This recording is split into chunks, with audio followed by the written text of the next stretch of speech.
তাছাড়া 309 বছর তো ওই জায়গায় মানুষ যেতেও পারে, ঠিক কিনা বলেন? আল্লাহ পাক মুখ বন্ধ করে দিয়েছে। যদি ওই দৃশ্য কেউ দেখতো, ওই দৃশ্য যারাই দেখেছে তারাই পিছন দিকে পলায়ন করেছে, তারা আতঙ্কগ্রস্ত হয়েছে। হে নবী, 309 বছর ঘুম পাড়িয়ে দিয়ে আবার তাদেরকে আমি জাগ্রত করেছি। আল্লাহ রসুল বর্ণনা করছেন আবু জেহেলের সামনে, 309 বছর পর তারা জীবিত হয়ে শাসকদের কাছে ধরা পড়ে, শাসক চিহ্নিত করে ওই গুহার মধ্যে আসে। এবং ওই সময় 7 জন যুবক সবাইকে উদ্দেশ্য করে নসিহা শুরু করলেন, পরামর্শ দিলেন। তারা দেখলেন, বুঝলেন যে এরা আসলেই আমরা, আল্লাহ পাক আমাদেরকে 309 বছর ঘুমন্ত অবস্থায় আল্লাহ পাক আমাদেরকে রেখেছেন। সুবহানাল্লাহ বলবেন আরেকবার। এই 309 বছর ঘুম পাড়িয়ে রাখার মালিককে। ঈমান আনার কারণে ওই 7 জন যুবককে আল্লাহ পাক 309 বছর ঘুম পাড়িয়ে রেখে এমনকি তার সঙ্গে একটা কুকুরকেও আল্লাহ পাক বাঁচিয়ে দিয়েছে।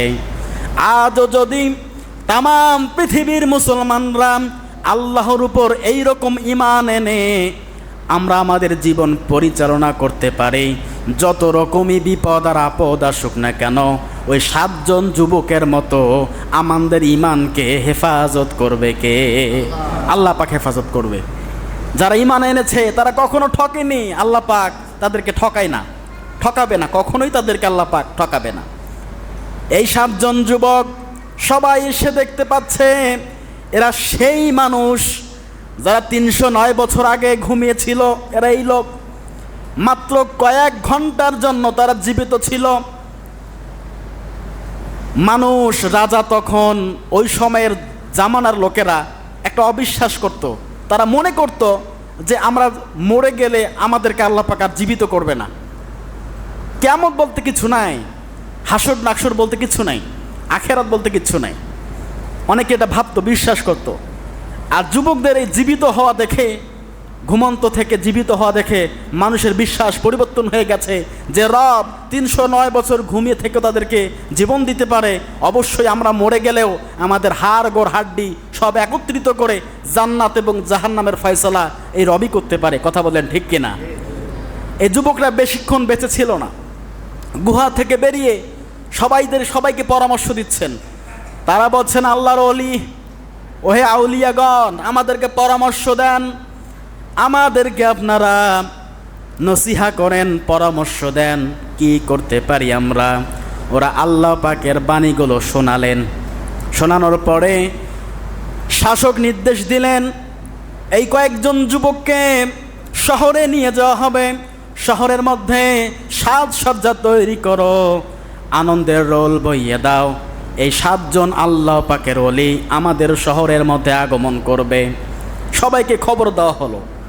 সবাই খবর নিয়ে চলে গেল, সবাই চলে যেতে লাগলো। ওখানে কয়েকজন মানুষ ছিল তাদের সাথে থাকার জন্য। ওই যে কুকুরটা ছিল, কুকুরটা তখনও জীবিত। শাসককে বলছে, ও শাসক, আপনারা আমাদেরকে শহরের মধ্যে নিয়ে যাওয়ার জন্য রেডি হয়ে আছেন। আমরা 7 জন যুবক আল্লাহ পাকের অশেষ রহমতে এখনো বেঁচে আছি। আমরা একটু মোরাকাবায় বসতে চাই, এরপর না হয় আমরা যাব। প্রায় ঘন্টাখানিকের মতো মোরাকাবা তো বোঝেন নাকি? আগের জামানার অলি আউলিয়ারা এই মোরাকাবা করতেন, মানে বসে থাকতেন, আল্লাহ পাকের ধ্যানে মগ্ন হতেন তারা। এই 7 জন যুবক গুহার ভিতরে আবার ঢুকে পড়ল। ঢুকে পড়ার পরই আল্লাহ পাক রব্বুল আলামিনের কাছে তারা আবার বলতে লাগলো, রব্বুল আলামিন, এত বছর পর তুমি আমাদেরকে আবার জাগ্রত করে দিয়েছ, তোমার প্রশংসা করে আমরা শেষ করতে পারবো না। কিন্তু মালিক, অনেকেই আমাদেরকে আল্লাহর ওলি বলে সম্বোধন করে, অনেকেই মনে করে এনাদেরকে দেখলে, এনাদের স্পর্শ করলে আমার ব্যবসায় বরকত হবে, আমার চলাফেরায় বরকত হবে। অনেকজন মানুষ অনেকভাবে আমাদেরকে নিচ্ছে। আমরা তো এমনটা করার জন্য এমনটা ইচ্ছা আমাদের ছিল না।